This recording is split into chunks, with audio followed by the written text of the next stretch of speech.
Hey guys, what's up? It's Savannah. Welcome back to another episode of My Thoughts Exactly. Thank you so much for joining me today. I am so happy you are here. Happy Thursday, you guys. I hope you all have been having a great week so far. Now, before we jump into today's episode, I want to remind you all to go ahead and hit that subscribe button if you haven't already. We post every single week on Thursdays, and you are not going to want to miss it. So make sure you hit that subscribe button. Now, as you guys can tell by the title of today's episode, we have a couple different topics to go over. We are back with another What Would Sav Do today. These are episodes that I like to throw in once every, 4 weeks. I like to do them once a month. And basically, if you do not know what Would Sav Do is, you guys write in whatever's going on in your life, your questions, your concerns, if you have a situation that is stressing you out, and me, Sav, hey, hi, hello, I tell you what I would do in said situation. So this is just a time where you and I get to really catch up. I get to tell you what I would do. I get to give you some advice, hopefully, and we get to just kind of hang out together. So that is why I love doing these episodes. These are my favorite segments to film, honestly. I love being able to connect with you guys in this way. This is honestly something that we have been doing for years. We did What Was Sav Do's way before My Thoughts Exactly was ever a thing. We did them on my YouTube channel for years and years and years, like before Killer Instinct, before any of that.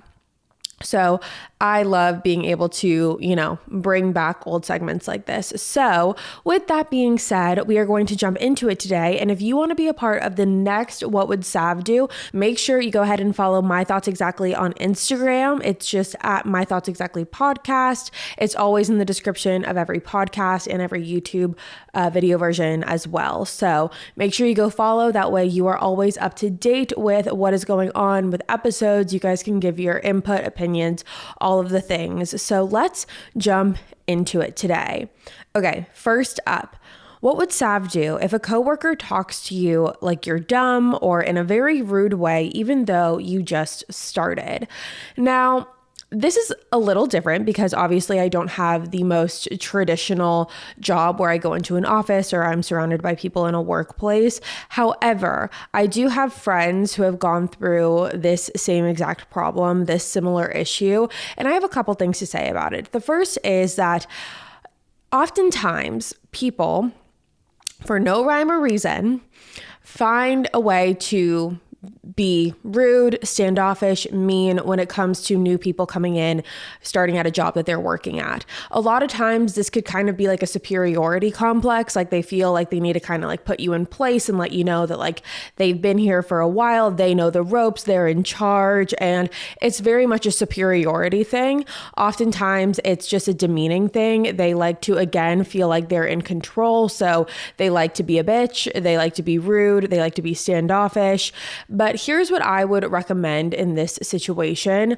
I think, and this is just a me personally type of deal, I have always abided by, proving people wrong with my actions rather than my words. So if someone is rude to me, if someone is mean to me, if someone's being a bitch, if someone is being standoffish or just talking out of pocket, when it comes to this type of scenario, like a workplace or, any sort of working environment, I always like to approach it in a way where I'm going to prove them wrong rather than sit there and banter with them or give in to their attitude, which is ultimately what they want. So I will just outperform. I will do my job and do my job real well. I will keep my head down. I will not engage because my performance and my work will always speak for itself. And that's the way that I've always approached these things. Now, granted, I do think that there is a line because I do think that oftentimes when you don't react, things can get worse. And that's just that just comes with a certain type of person that's like really trying to push your buttons. So if it does cross a certain line, I do think there's a point where you can go to a superior. I do think that the banter back and forth or the banter within each other is like never appropriate when it comes to a workplace. I think that having a proper sit down conversation, either with a superior, a manager, someone who can help guide you through this, and it doesn't have to be a tattletale type of thing. It can more so be a situation of you sitting down with a superior and saying, hey, I've been really having some struggles with some coworkers who have been demeaning and undermining me, and I'm just trying to situate myself. However, it's making it very difficult to do so. Like, you don't need to name drop, you don't need to say anything, but if you do feel like it's getting to a point where it is affecting you very heavily, then I think that's the route that I would go. However, I do think that if you can try your best to kind of just stay in your lane, do your work and outshine in that way and outperform in that way, that's always the best revenge, in my personal opinion.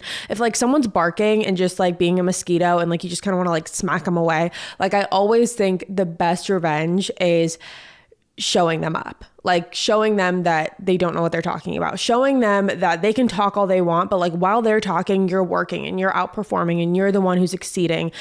And you're the one who's succeeding and excelling. And again, don't let it get to you, because those types of people are the ones that are the most insecure. Those types of people are the ones that, they feel some type of way about a new person coming into their environment, and it's a superiority thing. And it does not reflect you in any way. Anyone could have come into that position and had the same experience, but just remind yourself that that is a them problem. They are projecting their own insecurities, projecting their own issues onto you because they are so insecure and unhappy in their own life that they can't just exist, and they feel like they have to take down everyone else in the process. And I do think that sometimes the workplace can be a very mean girl, cliquey type of situation, which I don't agree with by any means. And again, I've never experienced personally, but I have, had friends who have, expressed that. And I do think it's important to try your best to not engage in that behavior, because it's very easy to stoop to their level. It's very easy to be like, oh, well, they're, saying this, so I'm going to say that, or, I'm going to fight back, or I'm going to talk back. It's very easy to want to stoop to someone else's level when they continuously push your buttons, but it will never make you feel like the bigger person in the end. It'll never make you feel better in the end.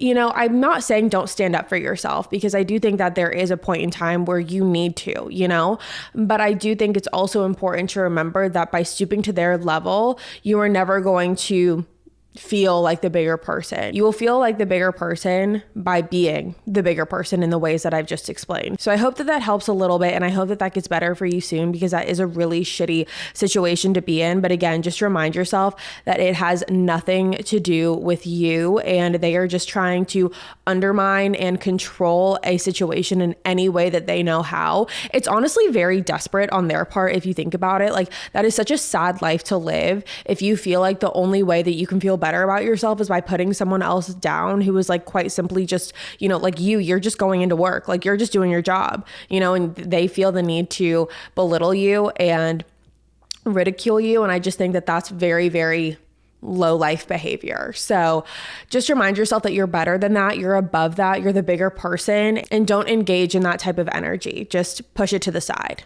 All right, next one. I don't know how to stop overthinking so much. It's affecting my relationship and I don't know what to do. What would Sav do? Please help. Okay, I have always been someone who, and I've talked about this before, I am someone who has experienced anxiety on all levels, but the main focus of my anxiety and like where it stresses me out the most is when it comes to relationships. I have definitely suffered from relationship anxiety for years and years and years.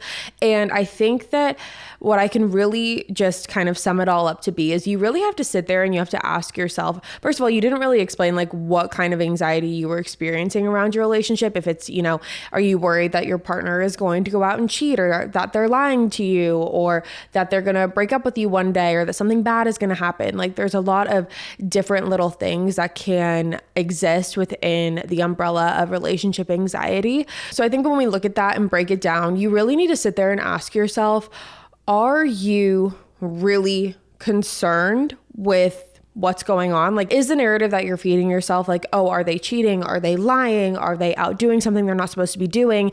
Is that just you hyping yourself up and making yourself more anxious?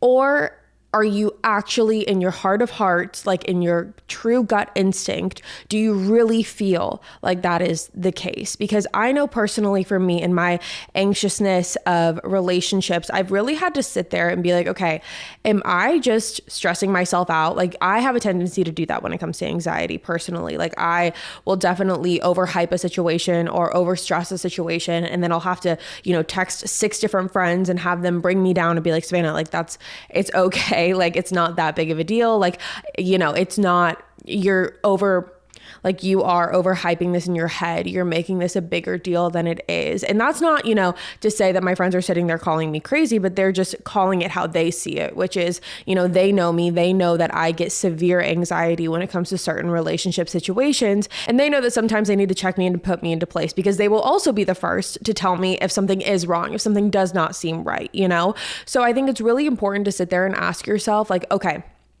this situation, this scenario, am I really, really actually worried? Or is this just my anxiety feeding me this narrative, right? Because that's what anxiety does. It likes to feed you these stories. It likes to feed you these narratives of the could-haves and the should-haves and the what-ifs, and we feed into that. Like we also feed into that narrative. Once those things start to come into our minds, we're like, oh yeah, like what if he's doing that? Or what if he's doing this? And then we branch out into all these different ideas.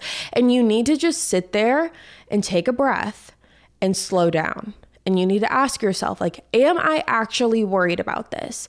Am I actually concerned that they are going to act out of pocket, that they're going to do something that is going to be disloyal, or they're going to lose my trust over?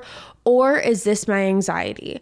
Now, I also think it's important to have this conversation with your partner and have the conversation with the person that you're in a relationship with, because overthinking is never fun. Like, take it from the world's worst overthinker. I've said this a million times. Like, all of my friends who are also overthinkers will always tell me that I'm the worst overthinker they've ever met. It's a great compliment to have. But it's important to understand that you do not have to sit in your overthinking alone. Like, you don't have to suffer through this alone. Like if you are with your person, if you're with your partner, if you are in a relationship with someone, you can have the conversation with them. You should feel comfortable to be like, hey, listen, like I really struggle with anxiety. I do struggle with these issues, and I don't want it to come between us in our relationship. So I think it's important for us to have an open dialogue about it, because at the end of the day, like the more you overthink and drive yourself into this spiral, you are putting a wedge into your relationship. I can't tell you guys how many times I've sabotaged relationships by overthinking them and overthinking that the worst thing was going to happen. And it never really did. Or if we did break up, it wasn't in any of the reasons that I thought we would. I was always overthinking. And if that's one thing that I could go back and change about the relationships that I've had in the past, that would be it. Because what you're also doing is you're also taking yourself out of the moment from the relationship you're in. Like, you're not allowing yourself to fully enjoy the experience of the relationship, which is what you deserve. Like, you deserve to be in a happy relationship where you don't have to constantly overthink and you don't have to constantly deal with the anxiety.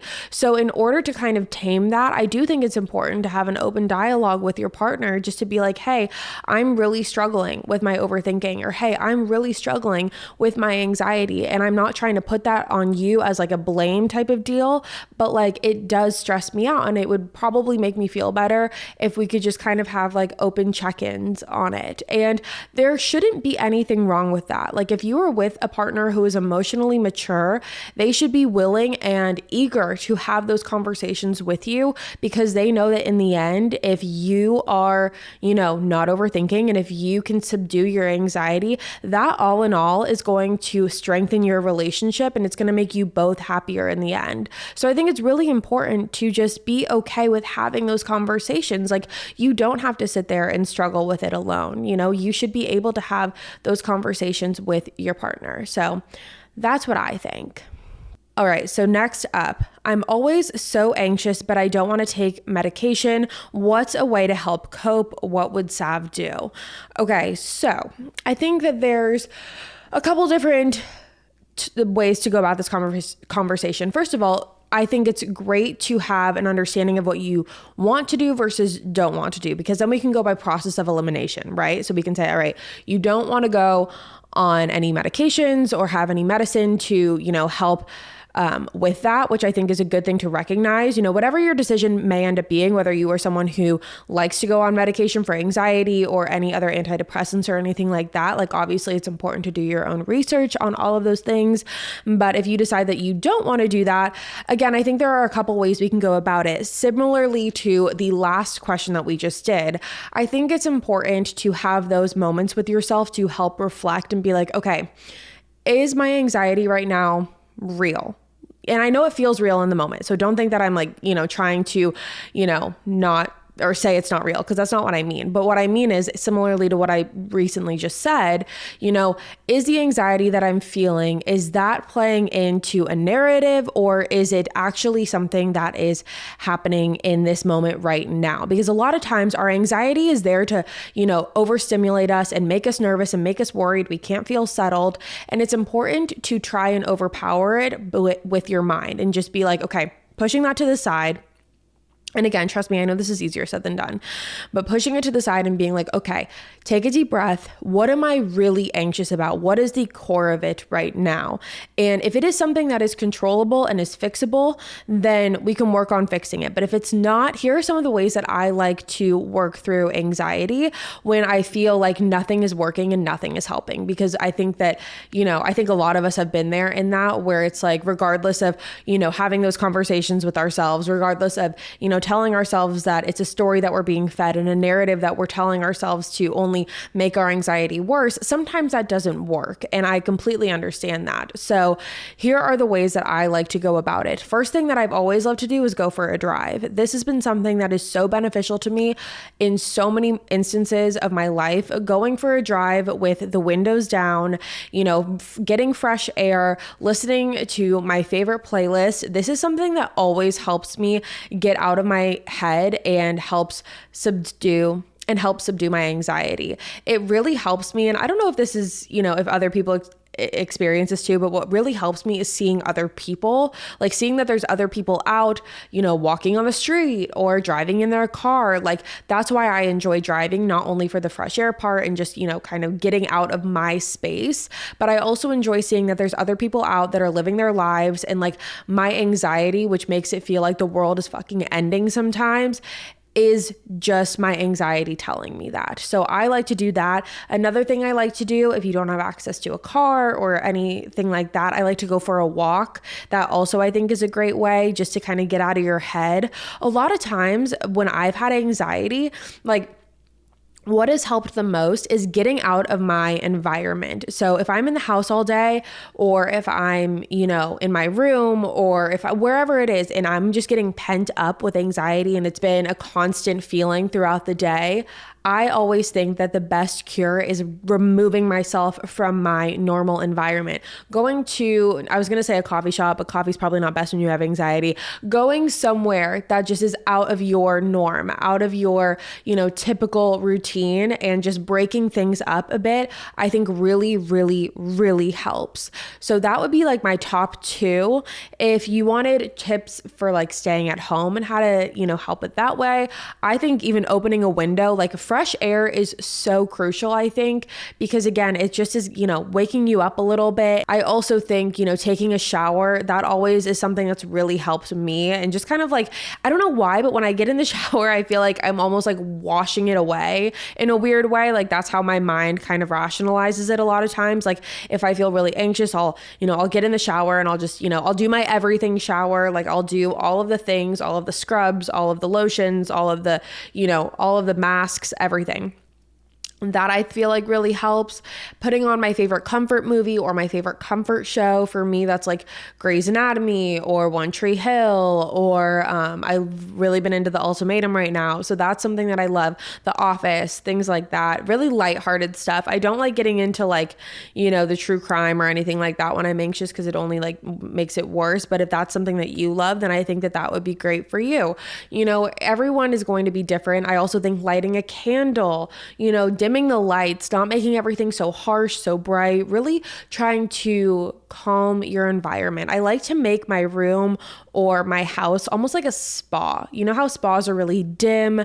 They have really relaxing music in the background, or like the sound of a waterfall, or like, you know, they have candles, really like incense, air purifiers. Like those are the vibes that I try to replicate in my house, especially when I'm feeling super anxious.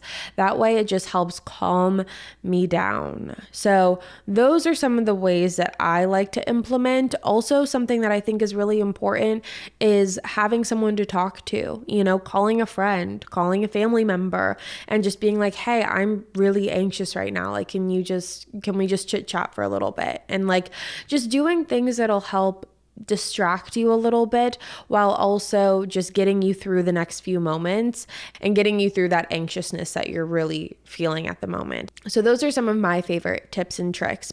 But I also want you to know that I understand that like a lot of these things that I'm saying are a lot easier said than done. I understand that anxiety can sometimes feel paralyzing, and it feels like, you know, you can't move and you can't breathe, and like, you know, nothing is working and you don't know how to snap out of it. And I understand how painful those moments can be. I've experienced them many, many times, and I don't wish that on anyone. Like, I think anxiety is such a horrible thing for people to have to experience and go through. And so I know it's not as easy as, you know, oh, well, like have a conversation with yourself, or, oh, like light a candle. Like, I understand that, but it's just, you know, the little things that you can do to help make yourself feel more at ease and more comfortable during those moments, you know, so that way it can help get you through it easier. Okay, next up. Hey Sav, I recently got married and my husband is able to support us financially, so I quit my job since it was a toxic work environment. However, now I'm feeling really insecure about not having a job with everyone's opinion and living in a girl boss culture.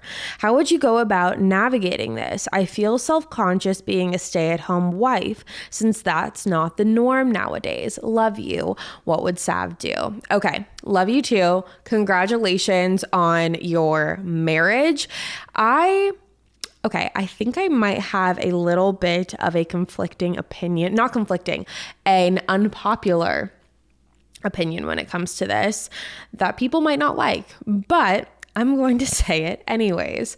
So first of all, I think it's very important, just as a blanket statement, to put it out there that whatever you decide to do in your life, whether you want to be the girl who runs 5 businesses, or whether you want to be the stay-at-home wife who just does her own thing, like whatever you decide to do in your life, if it makes you happy and you're not hurting anyone, then you should do it. You know, then I'm totally for it. Biggest cheerleader. I support 100%. Like, I think that that's so important.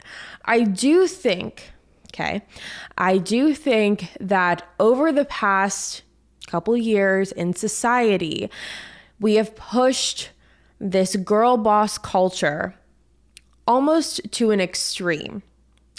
And I think that in doing so, we are trying to combat with the more traditional roles of a household. So in doing so, we're going against the traditional roles of a household. Whoever is in that household and whatever your roles are, this whole girl boss culture has kind of flipped that on its head, because in the past, in the more, you know, traditional sense, that has not always been the case. Now, I think it's also important to say that I feel like I need to really make myself clear when I say this. I am so for being your own boss, being a girl boss. Like, I would qualify myself in that category too. You know, I think that it's great, but I also think that it's great to have those traditional roles. I don't think that there's anything wrong with it. I think that so many times society has tried to push these new narratives to try and X out the old ones. And I'm not saying that they're all wrong at all. I'm just saying that as a society, we have really been trying to switch the roles and do a complete 180. So much so that we've sometimes been shaming people who still want to have those traditional roles of being the stay-at-home wife, of being the stay-at-home mom, of being, you know, just the person who's at home. Like, I think that sometimes that role can be shamed because a lot of people, are saying, well, why don't you want to be the girl boss? And why don't you want to like own your own business? And why don't you want to do all the things that you're supposed to be doing because you're just staying in that traditional toxic culture and whatever. Like a lot of people view it as toxic. And I personally think that there is nothing wrong with having those, traditional roles of the household. I think there's nothing wrong with having new roles of the household. I don't think that you can go wrong with your roles in the household. If you and your person decide that like this is how you want to navigate your life and the different roles that you two have, it should not matter what anyone else is doing inside of their house. If it's not affecting you, if it's not hurting you, like it should not matter. And I do think that there is a shame on certain women who have adapted more of those traditional roles. And then you have, the girl boss culture, and it's not everyone in the girl boss culture. It really, really isn't. But you have more of that toxic side and more of that combative side that's coming at you and being like, well, why don't you want to like have these new roles? And why would you want to be traditional in that sense? And, oh my God, it's so misogynistic and whatever. Like, I think that it can be toxic. But here's what I would say. There is nothing wrong with being the stay-at-home wife. There's nothing wrong with being the stay-at-home mom. There's nothing wrong with having, your husband be the breadwinner and you stay home, because why wouldn't you? Like if he can financially support you, I feel like this is almost a no doubt. Like if he can financially support you and you guys, and you're not, and you guys are comfortable and you're living a happy life, why the fuck does the rest matter? Like why are we so concerned with what other people are doing with their lives? Like I don't understand that. Like I feel like whatever anyone wants to do, they should be allowed if they're not hurting anyone else and not hurting themselves. Like I don't get why we need to shame people for, wanting certain things for their own life. I don't think that there's anything wrong with being the girl boss and, having your own business. Have 5 businesses, have 10, I don't care, get your bag. But also there is that other side of it that appreciates being the stay-at-home wife, the stay-at-home mom, and do you like enjoy that, enjoy your life. Like don't let anyone talk down to you because you've decided to take what in their eyes is not the right path. It works for you. It works for your husband. It works for your marriage.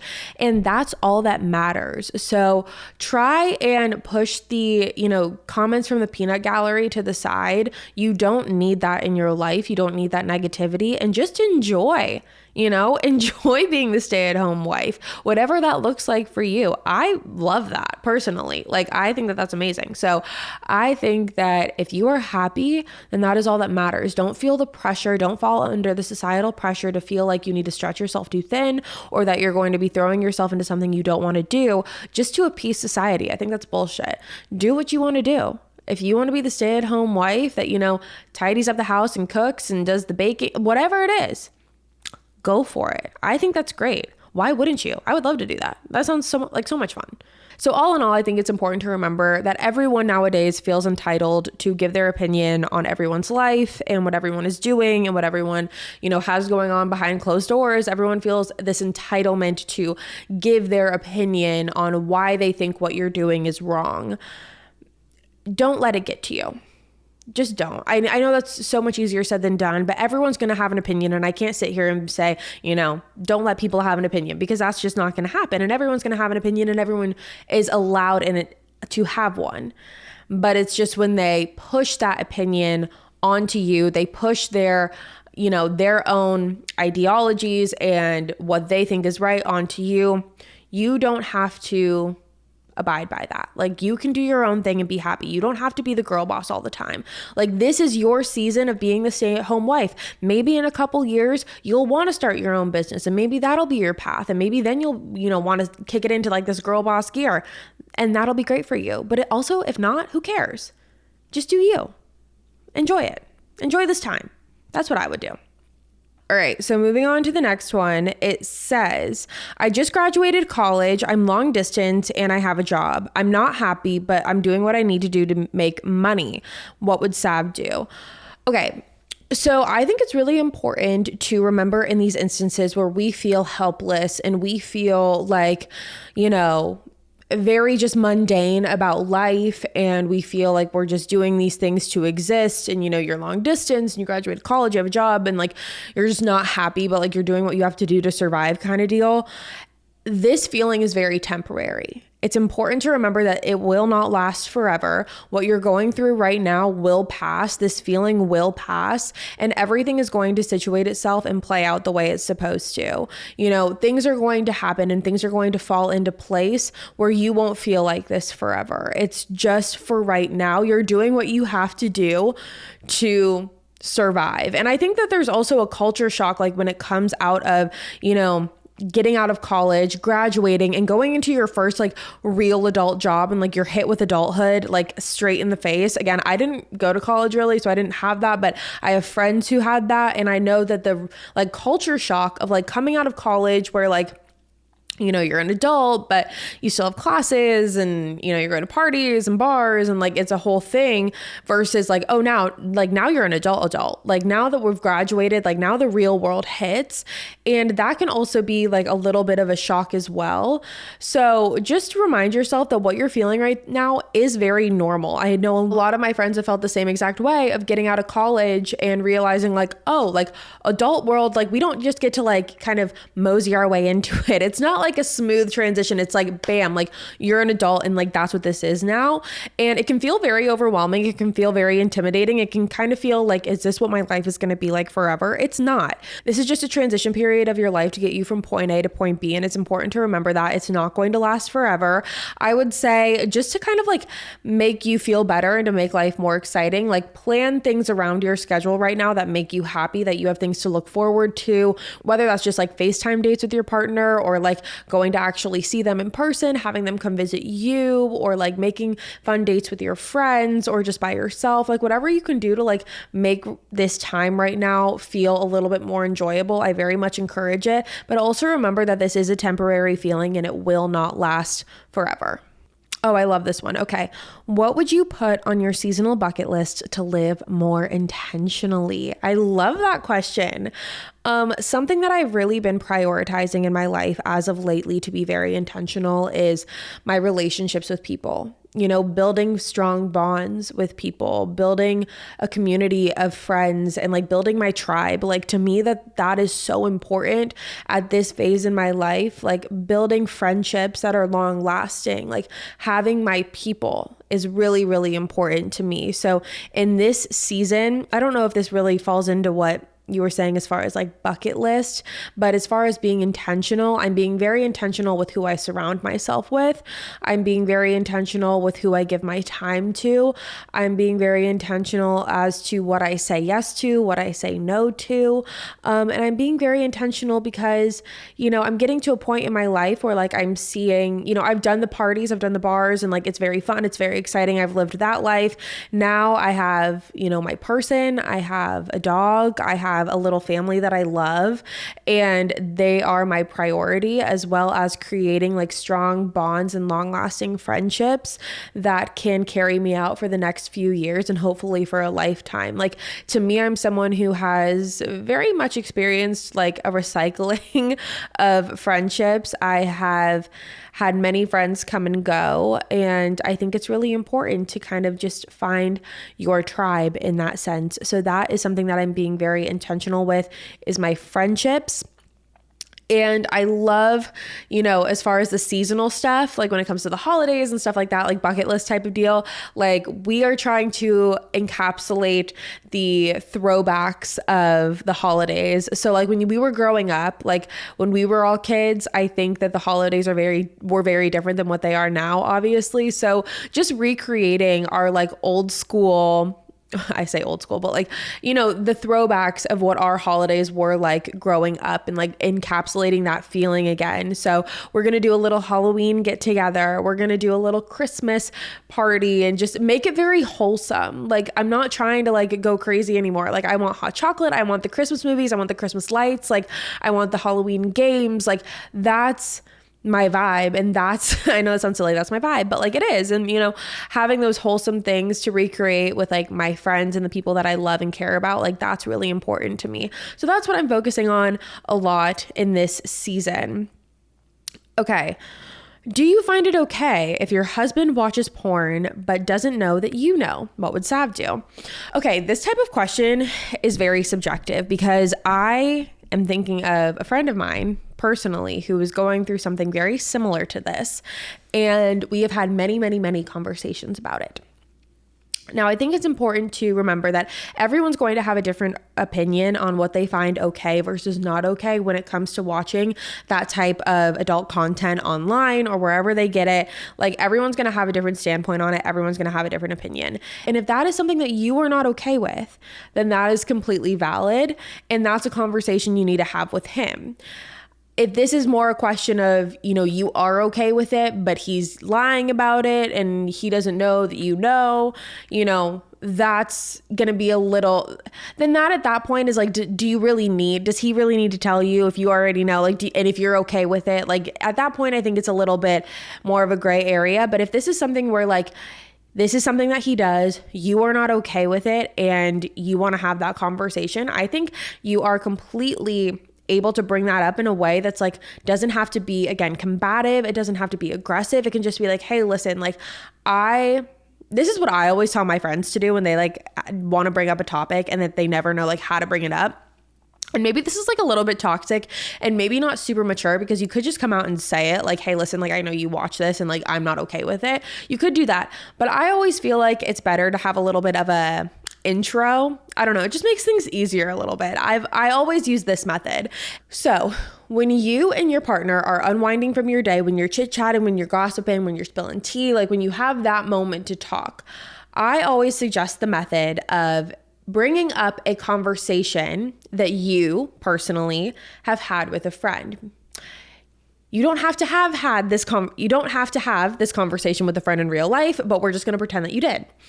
And I always will say, okay, I'm just going to give you an example. Maybe that'll be easier. So I'll be talking to Hayden and I'll be like, okay, listen, you'll never guess, the craziest thing happened today. I'll be like, I was on the phone with Stephanie. I don't know a Stephanie, but if I did, I was on the phone with Stephanie and she was saying that her boyfriend was watching porn, and they had this whole conversation about it because she's really not okay with it, and they had to have this whole discussion about it. And it really got me thinking, you and I have never talked about it, but what is your stance on that? What do you think? And then that's a way to initiate the conversation. Does that make sense?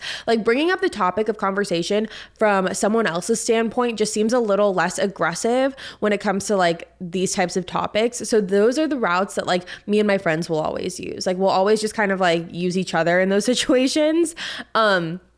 To bring up a topic like this. Again, Stephanie never even had to have that conversation with her boyfriend for me to, bring that up. But again, it's just kind of what do you call it? It's just a buffer. That's what you call it. It's a buffer. So that's what I would do.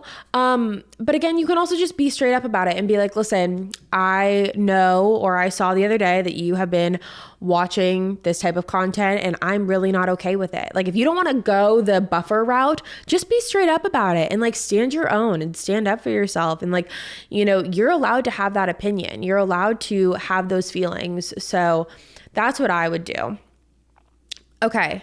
Last one. I'm in a long distance relationship. I want to break up, but he just bought plane tickets to be here for my sister's wedding. Do I wait to break up with him?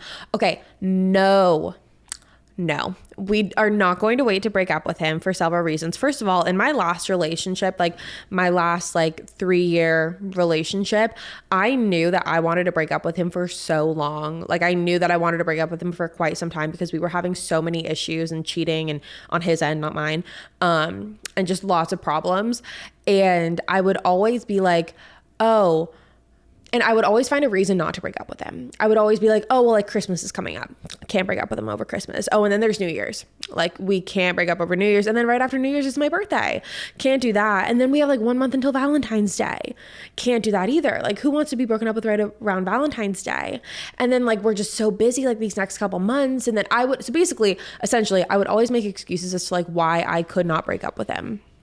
When in reality, not only was that doing a disservice to myself, but it was also doing a great disservice to him And I know personally, I would never want to be in a position where someone was just waiting to break up with me and like didn't break up with me because they felt bad that I bought a plane ticket, you know? Like think about it in that way, like reverse the roles a little bit. You are doing yourself a disservice and him a disservice by just stringing this along any further when you know that you're ultimately going to break up with him in the end.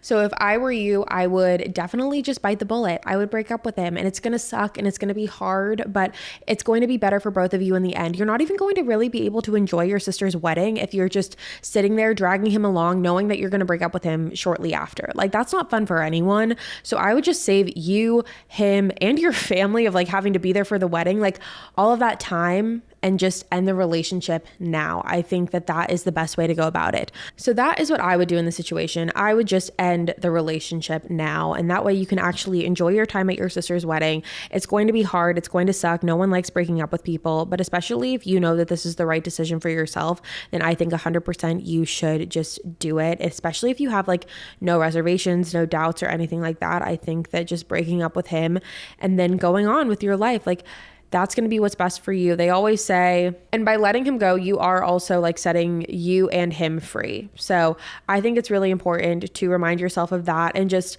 understand that like it's never going to be the right time to break up with someone. It's never going to be the right moment. I remember in my last breakup, I did it in a pretty shitty way, honestly. We were going to look at apartments in LA for the last time before we were planning on moving up there, and I drove over to his house. No rhyme, reason, or I mean, let me backtrack. There was rhyme, there was reason, there was explanation. He cheated a million times over. This was just a long time coming, and I didn't expect it to happen on this day, but I just woke up and I was like, this is the day, and I broke up with him. And like, there's never the right time to do it. You're just going to have to do it, especially if you know that this is the right decision for you. And if it's the right decision for you, it ultimately will also be the right decision for him. And I wouldn't put him through having to go through a wedding and see your family and like get excited and only strengthen that connection and that bond when you know that this relationship is ultimately going to end. So I would just end it now.